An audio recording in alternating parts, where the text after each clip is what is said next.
When I was little, I was convinced I was going to be the world's greatest detective. I'd run around school with my friends trying to find mysteries to solve, and honestly, I've been chasing that high ever since. So this week, I'm reading only mystery books, analyzing every tiny clue, plot twist, and red herring. And at the end of the week, I'm putting my detective skills to the test to see if I can solve a mystery from the queen of mystery herself, Miss Agatha Christie. Also, it's the end of the week already, and I'm about to make my final predictions, so let's rewind and see how we got here.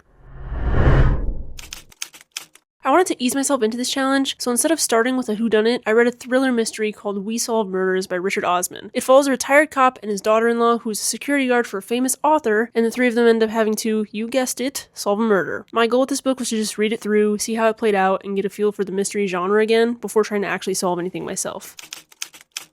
On day 2, I finished We Solve Murders. We've finished! And the story ended up being really character-driven and compelling. While I was reading, I had this thought to share. I don't know, Richard Osman. You might be giving Agatha Christie a run for her money. In hindsight, he was not, in fact, giving Agatha Christie a run for her money. Either way, I really enjoyed this book, and it helped remind me what the mystery genre is all about.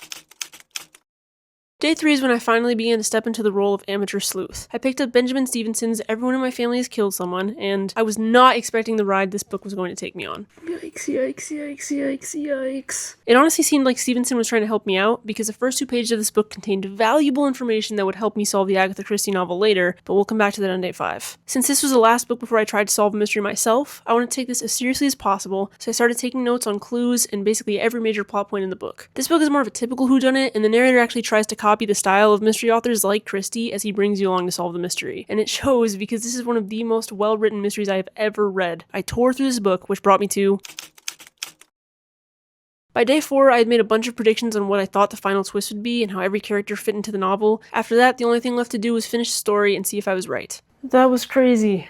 Yeah, I didn't come anywhere near solving the mystery, but this book taught me a valuable lesson that I would take with me into the final challenge. When it comes to solving a mystery, nothing, no matter how small, is insignificant.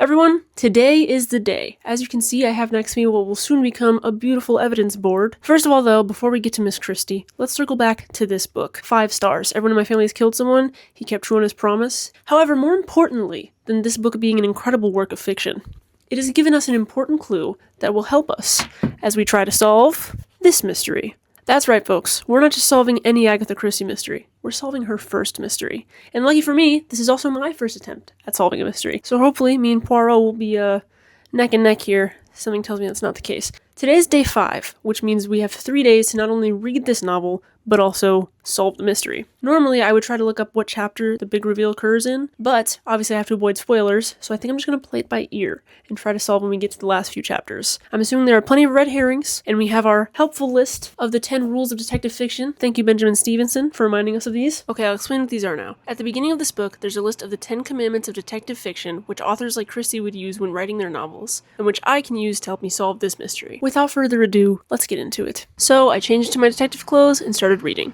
To the untrained eye, it may appear as though no time has passed whatsoever.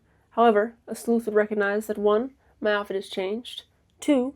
My nail color has changed, and 3. You were probably expecting day 5 to be longer, and you and me both. The day got ahead of me, okay? So we're back, it's day 6, and I'm ready to do some sleuthing. I'm actually currently in the middle of a chapter, I'm on page 72, but so much has happened, if I don't get it on this board, I'm gonna forget it. First, let's talk about what this mystery actually is. It's during the Great War. Our narrator Hastings stumbles across an old friend, John Cavendish, who is a stepson of a very wealthy woman in the area, Mrs. Emily Inglethorpe. Emily Inglethorpe, John Cavendish, and the rest of their family reside at Styles, their estate. Emily is now elderly. Again, she's filthy rich, and she has recently married a man 20 years younger than her. As you can imagine, her family is not very thrilled about this. Stepson John invites our narrator Hastings to live with them in their house for the rest of the summer.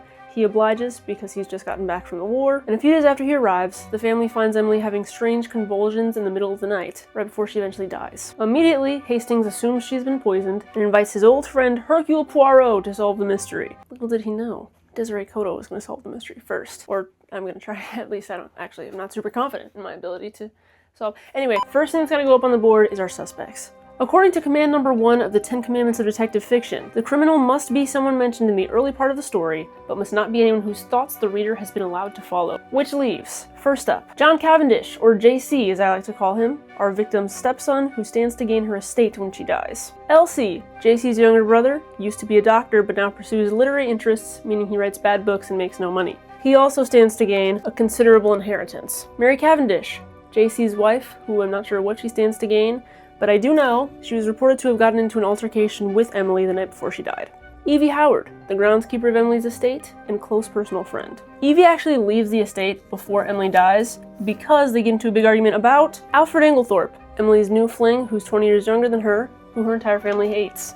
Then there's Cynthia, a young orphan who Emily took in, who basically does her chores for her. Something to note about Cynthia. She works with poison. Last but not least, I'm not even sure you can consider him a suspect. Dr. B, a doctor whose hobby is learning about poison, a little bit suspicious.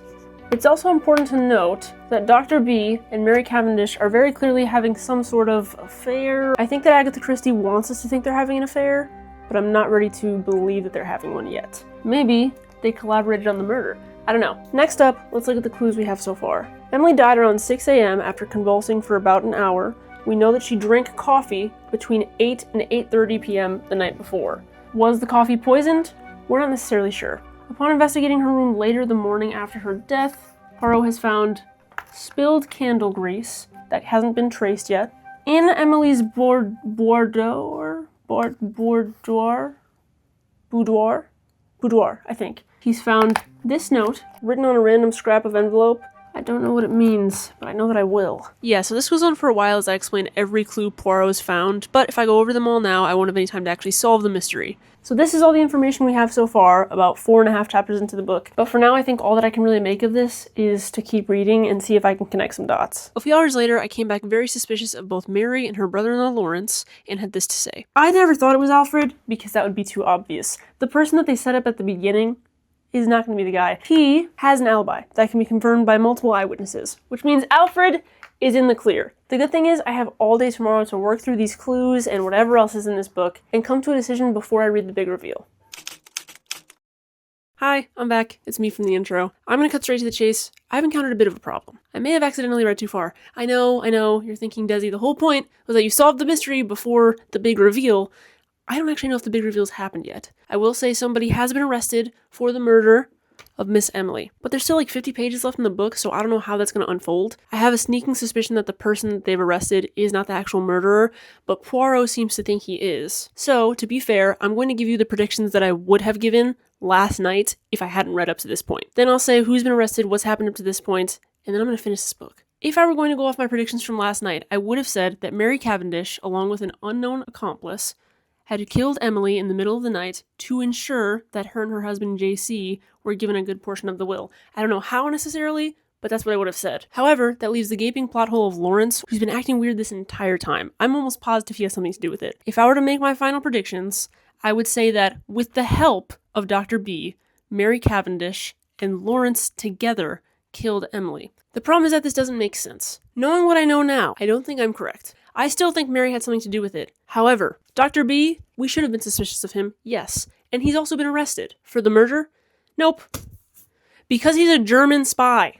He's got nothing to do with this. He's literally just a German spy, so that was a red herring that I definitely fell for. So who has been arrested for the murder? Well, my friends, it's the one person I never expected. Her loyal stepson, JC.